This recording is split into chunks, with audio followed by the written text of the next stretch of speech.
काफी समय पहले की बात है। कुछ औरतें नदी के किनारे बैठी हुई थी। वो बहुत ही सुंदर थी, लेकिन सुंदरता के वजह से ही वो आपस में झगड़ रही थी। उनमें से हर कोई अपने आप को सबसे सुंदर बता रही थी। उसी वक्त एक बूढ़ी औरत वहां से गुजरी।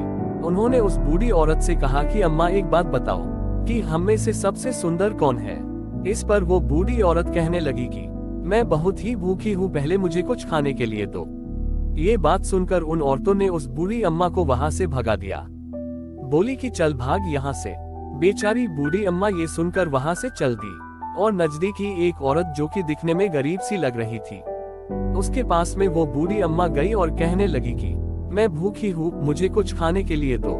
इतना सुनकर उस गरीब मजदूरन औरत ने अपनी रोटी में से कुछ रोटी निकालकर कुछ रोटी उस भूखी अम्मा को दे दी।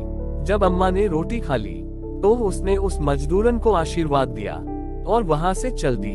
वो बूढ़ी औरत जाते समय नदी के किनारे से गुजरी तो उन औरतों से कहने लगी कि सुंदरता शक्ल सूरत से नहीं, मन से देखी जाती है। जो औरत मन से सुंदर हो वही वास्तव में सुंदर है। इतना कहकर वो बूढ़ी अम्मा वहां से चल दी। दोस्तों, वाकई में जो इंसान मन से सुंदर है वही सुंदर है। अगर कोई दिखने में सुंदर लगता है, हम उसे पसंद करते हैं, लेकिन अगर हमें उसके बुरे विचार, अवगुण या फिर बुरे कर्म का पता लगता है तो हमें उससे नफरत होने लगती है।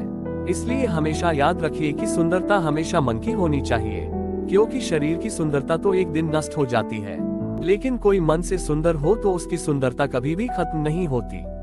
इसलिए हमेशा मन से सुंदर बनने की कोशिश करें। अगर आप मन से सुंदर बनोगे तो दुनिया आपको पसंद करेगी। धन्यवाद।